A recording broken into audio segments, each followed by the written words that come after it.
विष्णुं शशिवर्णं चतुर्भुजं प्रसन्नवदनं ध्यायेत् सर्वविघ्नोपशान्तये। गुरुर्ब्रह्मा गुरुर्विष्णुः गुरुर्देवो महेश्वरः गुरुः साक्षात् परं ब्रह्म तस्मै श्रीगुरवे नमः। व्यासाय विष्णुरूपाय व्यासरूपाय विष्णवे नमो वै ब्रह्मनिधये वासिष्ठाय नमो नमः। कूजन्तं राम रामेति मधुरं मधुराक्षरम् आरुह्य कविताशाखां वन्दे वाल्मीकिकोकिलं। श्रुतिस्मृतिपुराणानाम् आलयं करुणालयं नमामि भगवत्पादशङ्करं लोकशङ्करम्।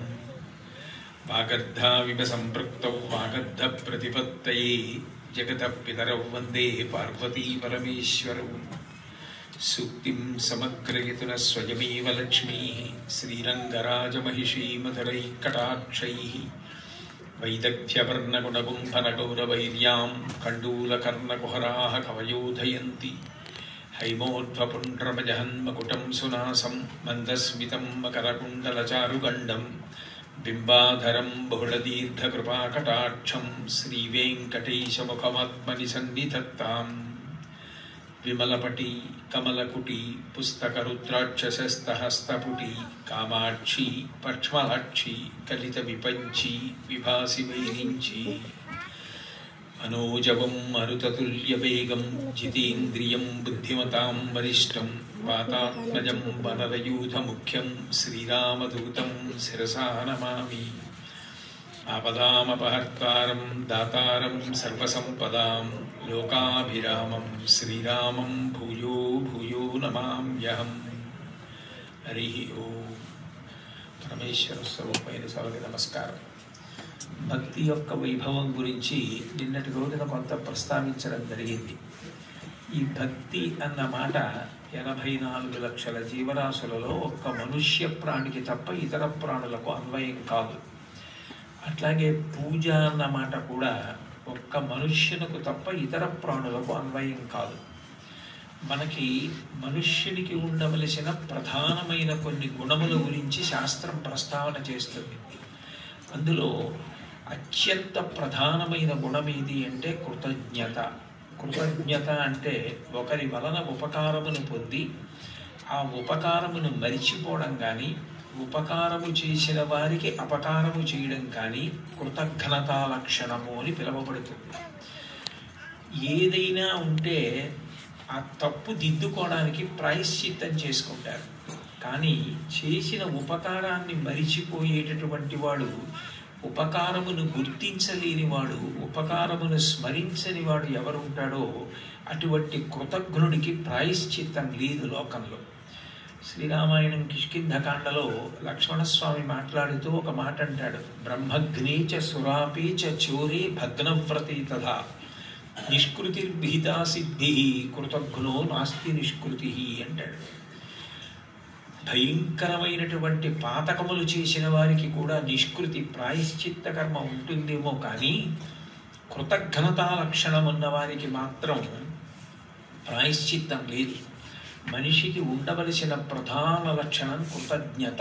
అందుకే అసలు శ్రీరామాయణ ప్రారంభంలోనే వాల్మీకి మహర్షి నారదుడు వచ్చినప్పుడు ఈ కాలమునందు 16 గుణములతో విరాజిల్లే పరిపూర్ణమైన మానవుడు ఎవరు అని అడిగినప్పుడు 16 గుణాల్లో ఈ కృతజ్ఞతా లక్షణాన్ని కూడా ప్రస్తావించాడు। ఆ ప్రస్తావించి ఈ 16 గుణములు ఉన్నవాడు ఎవరు అని అడిగాడు। అడిగినప్పుడు అందులో కృతజ్ఞుడు కానివాడు, కృతజ్ఞత కలిగినటువంటి వాడు ఎవరు అని అడిగితే అప్పుడు నారద మహర్షి చెప్పిన సంక్షేప రామాయణంలో ఈ రామచంద్రమూర్తి యొక్క పేరును ప్రస్తావించి ఈయన కృతజ్ఞతా లక్షణము కలిగినవాడు। కోన్వస్మిన్ సాంప్రదం లోకే గుణవాన్ కశ్చ వీర్యవాన్ ధర్మజ్ఞశ్చ కృతజ్ఞశ్చ సత్యవాక్యో దృఢవ్రతః చారిత్రేణ చ కో యుక్తః సర్వభూతేషు కోహితః విద్వాన్ కః కః సమర్థశ్చ కశ్చైక ప్రియదర్శనః ఆత్మవాన్ కో జితక్రోధోద్యుతిమాన్ కో ననసూయకః కస్య బిభ్యతి దేవాశ్చ జాతరోషస్య సంయుగే అని అడుగుతాడు। అందులో కృతజ్ఞశ్చ కృతజ్ఞత కలిగిన వాడెవరు అని అడిగితే రాముడి పేరు చెప్తారు। ఈ కృతజ్ఞతా లక్షణం మిగిలిన ప్రాణులకు ఉండాలి అని కోరుకోవడం సాధ్యం కాదు. ఒక పాముకి పాలు పోసి పెంచినా, ఒక పెద్ద పులికి ఆహారం పెట్టినా అది తిరిగి హింస చేయకుండా ఉంటుందని, ఉపకారం చేసిన వాడికి అపకారం చేయకుండా ఉంటుందని నమ్మడం సాధ్యం కాదు. మనిషి మాత్రం ఎదిగి అపకారం చేసిన వాడికి కూడా ఉపకారము చేయగలిగిన స్థితికి చేరగలిగితే ఆయన పరిపూర్ణమైన మానవుడు. అందుకే సుమతీ శతకంలో ఉపకారికి ఉపకారము విపరీతము కాదు చేయ వివరింపంగా, అపకారికి ఉపకారము నెపమన్నక చేయువాడు నెర్పరి సుమతి అంటారు. అటువంటి కృతజ్ఞతా లక్షణాన్ని ప్రతి వారి యందు ఏర్పడేటట్టుగా చూడడానికి, ఎవరి యందు ఈ కృతజ్ఞతా లక్షణం ప్రారంభమైతే అది అల్లుకుని విస్తరించి ఒక పెద్ద వటవృక్షంలా ఎదిగి, ఎవరు అటువంటి కృతజ్ఞత అలవరుచుకున్నాడో ఆయన మిగిలిన గుణములను కూడా సంతరించుకోవడానికి అవకాశం కలిగేటట్టుగా శాస్త్రము చేత ప్రతిపాదింపబడిన విధానములకే పూజ అని పేరు. నిజానికి పూజ కృతజ్ఞతావిష్కారము.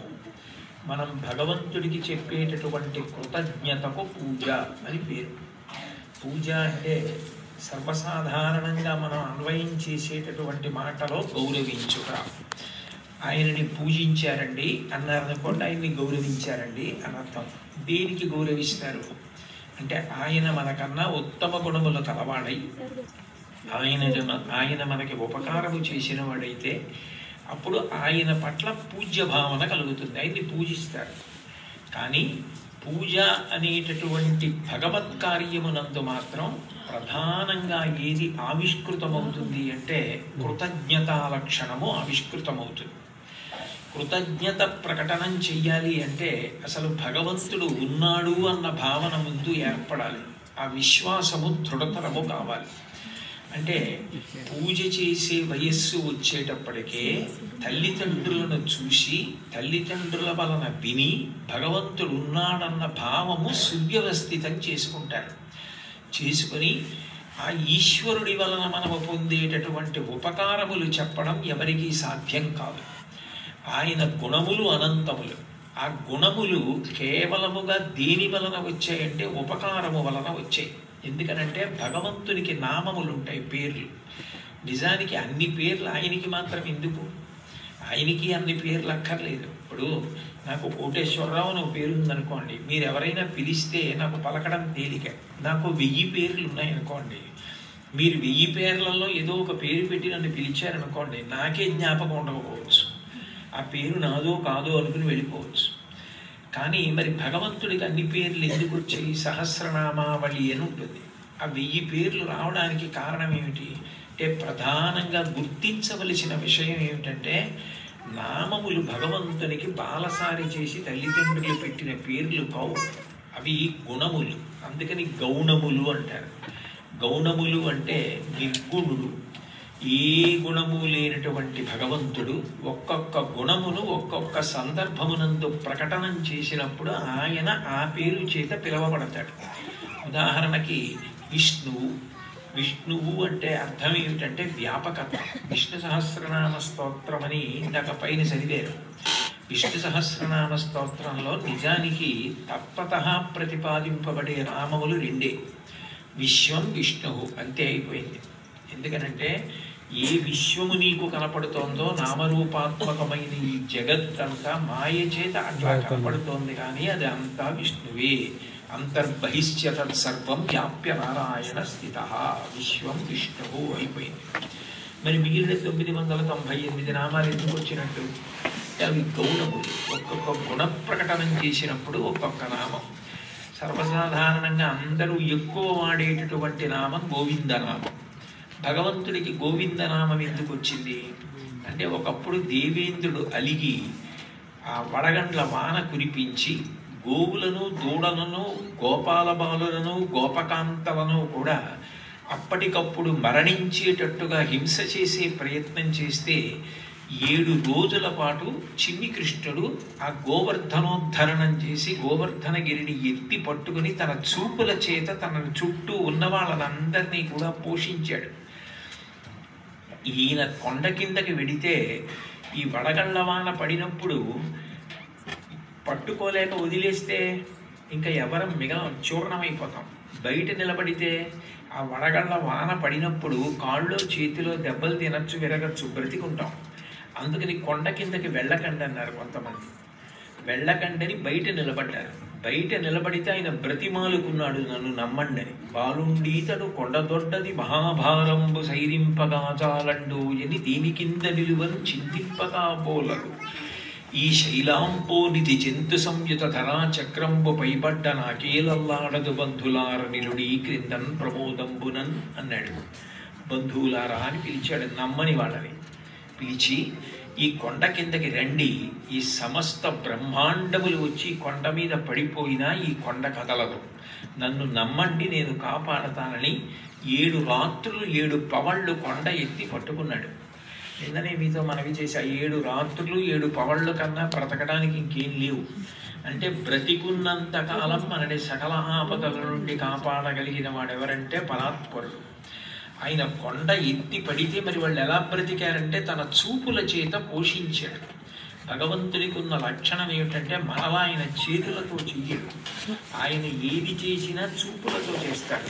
ఏడిలోల విలస దృగ్జాల సంభూతనానా కంజాత భవాండ కుంభకు మహానందాంగన డిబ్బకున్నట్టారు పోతన గారు.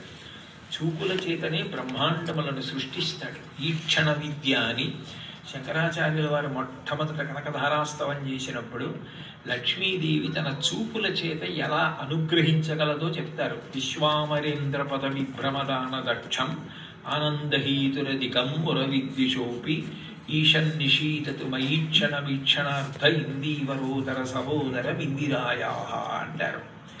కేవలము తన చూపుల చేత మహేంద్ర పదవిని కూడా తల్లి కట్టబెట్టగలదు. భగవంతుడు తన చూపుల చేత సమస్తమును నిర్వహిస్తాడు. కేవలము తన చూపుల చేత 7 రాత్రులు 7 పవళ్ళు ఆకలి దాహం వెయ్యకుండా ఆశ్రయించి కొండ కింద నిలబడిన ఆవుల్ని దూడల్ని కూడా పోషిస్తే కామధేనువు వచ్చి అందరూ మనుష్యుల్ని కాపాడడం చేస్తూ ఉంటారు. అది పెద్ద విషయం కాదు. కష్టం వచ్చినప్పుడు వాళ్ళు ప్రార్థన చెయ్యగలరు. కానీ నా సంతతి అయిన ఆవులు తోడలు గొంతెత్తి ప్రార్థన చెయ్యలేవు, మాట్లాడలేవు. అయినా నువ్వు 7 రోజులు నా సంతతిని అంతటినీ కాపాడావు. గోవులను కాపాడిన వాడివి కాబట్టి నిన్ను గోవింద అన్న నామంతో పట్టాభిషేకం చేస్తున్నానని సురభిక్షీరములన్ సురద్విపమహా సుండాల తాతీత నిర్జర గంగాంబువులన్ నిలింపజననీ సన్మౌరి సంఘంబుతో సురనాథుండభిషిక్తు చేసి పలికెన్ సొంపార గోవిందుండంచు రణాక్రాంత విపక్షుతో యజలాక్షం సాధు సంరక్షణం అన్నాడు. ఇంద్రుడు కామధేనువు యొక్క పాలతో ఆకాశగంగా జలములను దిగ్గజములు తీసుకొస్తే వాటితో చిన్ని కృష్ణుణ్ణి అభిషేకించి గోవిందా అని పిలిచాడు. అంటే ఏ గుణములు లేని పరమాత్మ ఒకప్పుడు గోవులను కాపాడి గోవిందా అని పేరు తెచ్చుకున్నాడు. నమ్మని వాళ్ళని కూడా నమ్మండని బ్రతిమాలి 7 రాత్రులు 7 పవళ్ళు కాపాడితే తాను తెచ్చుకున్న నామం గోవిందనామం. అందుకే గోవింద అంటే ఉలిక్కి పడతాడు. ఎవరో నన్ను గోవింద అని పిలుస్తున్నారు. ఒక్కొక్క నామం గౌణము, ఒక్కొక్కసారి గుణమును ఆవిష్కరించినప్పుడు భగవంతుడికి అటువంటి నామములు వస్తాయి. ఇటువంటి నామములు అనేకమైన నామములతో భగవానుడు విరాజిల్లుతూ ఉంటాడు. అంటే అవన్నీ కూడా భగవంతుని యొక్క గుణములు. అన్ని పర్యాయములు అనేక రకాలుగా భగవంతుడు రక్షణ చేశాడు అనడానికి గుర్తు. ఆయన గుణములు అనంతములై ఉంటాయి. అందుకే రుక్మిణీదేవి రుక్మిణీ కళ్యాణంలో లేఖం రాసినప్పుడు ధన్యున్ లోకమనోభిరామ కుల విద్యారూప తారుణ్య సౌజన్య శ్రీ బల దాన శౌర్య కరుణా సంశోభితున్ నిన్నే కన్యల్ కోరరే మునురమా కాంతా లలామంబు రాజన్యానేకవ సింహనావలననే జన్మించనే మోహముల్ అని అడుగుతుంది. కృష్ణ నీ యొక్క గుణములు అనంతములు. సముద్రములో ఉన్నటువంటి బిందువులను లెక్క పెట్టడం ఎంత కష్టమో భగవంతుని యొక్క గుణములు లెక్క పెట్టడం అంత కష్టం. కబీర్ దాస్ గారు ధరతీ సబ్ కాగజ కరవు లేకిని సబ్ బనరాయి సాత సమందికి బసి కరవు హరిగుణ లిఖా నజాయ్ అన్నాడు. ఈ భూమిని అంతటినీ కాగితం చేసి 7 సముద్రాల్లో ఉన్న పదార్థాన్ని సిరాగా మార్చి అరణ్యములలో ఉన్న కలపనంతటిని కలంగా మార్చుకుని నేను భగవంతుని యొక్క గుణములు వ్రాయడం మొదలు పెడితే నాకు ఈ పదార్థ సంచయము సరిపోలేదు అన్నాడు. అంటే అనంత గుణ విభూషితుడు పరమేశ్వరుడు. ఆయన గుణములు ఆయన ఉపకారము చెప్పడం సాధ్యం కాదు. అందుకే సముద్రపు లోతు చెప్పడం ఎంత కష్టమో భగవంతుడి దయ చెప్పడం అంత కష్టం. సముద్రపు లోతు తెలుసుకుందామని ఒక ఉప్పు చేత తయారు చేయబడిన బొమ్మ ప్రయత్నం చేసి అడుక్కి వెళ్ళి భగవంతుని యొక్క ఆ సముద్రపు లోతు కనుక్కుందామని ప్రయత్నం చేస్తే అది మళ్ళీ పైకొచ్చి ఇక చెప్పలేదు. ఎందుకంటే ఆ ప్రయత్నంలో సముద్రంలో కరిగిపోతుంది. భగవంతుని యొక్క దయను పరిశీలించడం మొదలుపెట్టిన ఆయన అవతారములను కానీ ఆయన గుణములను కానీ పరిశీలనం చేయడం మొదలుపెట్టిన అట్లా పరిశీలనం చేసిన వాడు ఇక జన్మ ఎత్తకుండా ఆయన ఎందు ఐక్యమైపోతాడు. అంటే అన్ని అనంత గుణములు కలిగిన వాడు. అందుకే ఆయన ఈ మాట భగవద్గీతలో అంటాడు, జన్మకర్మ చమే దివ్యం ఏవం యో విత్తి తత్పర త్యక్వా దేహం పునర్జన్మ ఇది మామేతి సూర్యున అంటాడు. నా జన్మ నా కర్మ దివ్యములు, ఆ గుణములు అనంతములు. వాటిని పరిశీలనం చేయడానికి ప్రయత్నం చేసిన వాడు కూడా ఇక తిరిగి రాడు. పునరావృత్తి రహిత శాశ్వత శివ సాయుధ్య స్థితిని పొందుతాడు. అటువంటి భగవంతుని యొక్క గుణ విభూతులను పరిశీలనం చేసి ఆయన యందు ప్రేమ భావన పెంచుకోవడం భక్తి అయితే, ఆయన కన్నా నిజానికి ఉపకారము చెయ్యగలిగిన వాడు వేరొకడు ఉంటాడు. నేను నేను అన్నప్పుడు అది యథార్థమా అసత్యమా కాసేపు పక్కన పెట్టండి. శరీరము అశాశ్వతమైన 100కి 99 మందిని నేను అన్నప్పుడు ఇలా శరీరం వంక చూపిస్తాం.